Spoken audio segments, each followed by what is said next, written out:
If you're human, you've probably dealt with the afternoon dip. You finish your lunch and you attempt to do some sort of work, but you simply can't focus and you fall into the traps of procrastination because of this one issue, your circadian rhythm.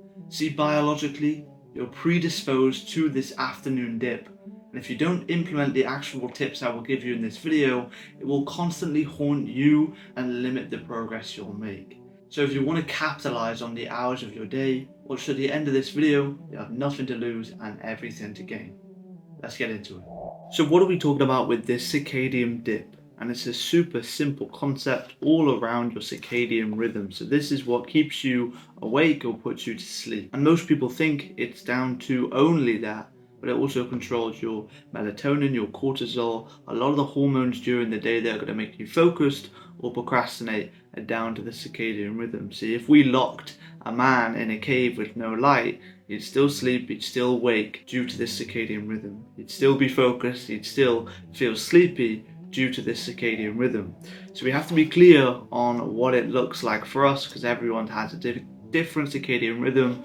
And essentially how you're going to figure out what yours looks like is find your average waking time, your average sleeping time, and then adjust the peaks and troughs therefore.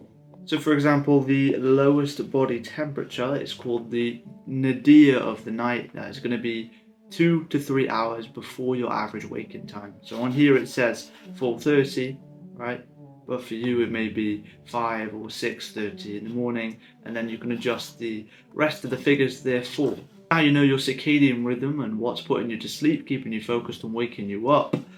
What does the timing look like of this rhythm? And the most important thing we're looking at here is this midday dip, the siesta they've called it in this image. But essentially you have the first peak, the second peak, and this dip. So when you wake up, your cortisol is rising, and when it peaks is when you're going to be most focused in this first part of the day. Okay, and then during the second peak you're going to be focused again. It's going to be the second peak of the day, again to do with the cortisol cycles, etc. But this midday dip is a decrease in cortisol, which is mostly the hormone that dials you in, keeps you focused, keeps you alert. It's the stress hormone, but also the hormone for alertness. And during this midday dip, your body's temperature drops down just a little bit, and as a result of that, cortisol decreases correlatively, and you have this decrease in focus. Also, your prefrontal cortex, the part of the brain that keeps you focused, also goes down. So you've got cortisol going down, you've got focus going down because your prefrontal cortex is lapsing, and you also have an inclination to relax, hence why you feel this procrastination and a lack of drive. So now we understand the timing, the siesta, the afternoon dip after lunch, or the after lunch dip. How can we counter it? And this comes to the actionable steps in this video.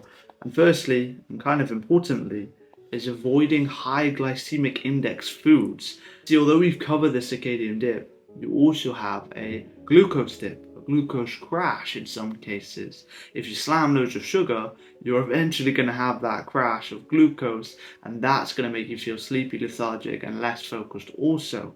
So how can we counter this crash and this dip that's making us feel undriven? It's by sticking to lower glycemic foods if you know you have work to do after.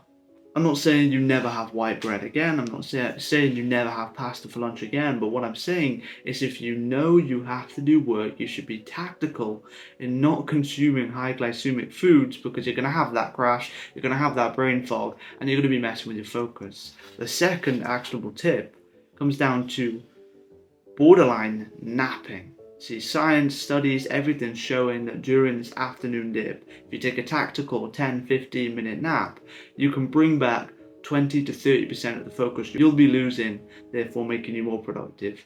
But I understand napping on command isn't too easy, so I recommend meditation. Non-sleep deep rest has similar, if not the same, effects to sleeping and napping, so you can tactically implement 5 to 10 to 15 minutes of NSCR or meditation to improve your cognitive efficiency and the productivity therefore. The third actionable tip comes down to keeping the room cold. Coldness increases alertness. That's all I gotta say. When you come back after lunch, open the window, get the room cold if possible, turn on the air conditioning, and ensure that your workplace is not cold enough that you're freezing, you're chilly and you can't focus, but chilled to the point where you feel driven biologically. And finally, and most importantly, is to do specific tasks during this time. For example, if you have a strenuous analytical task, you want to do that in the morning, right?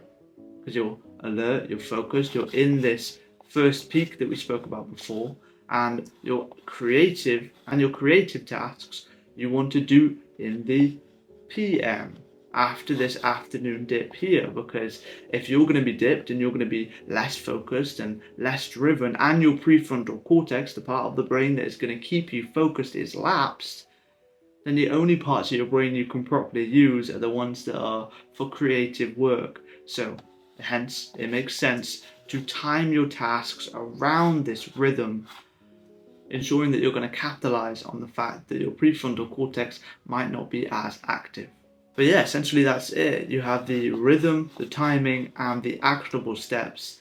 And if you have any questions, drop them in the comments below. I'll be responding to every single one.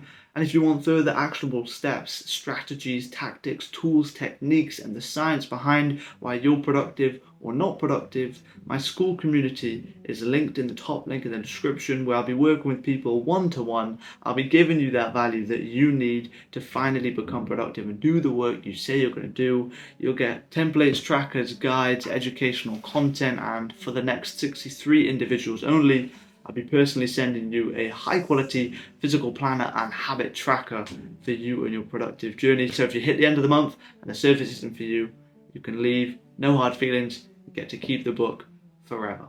Check it out if you're interested. I appreciate you for watching. Subscribe.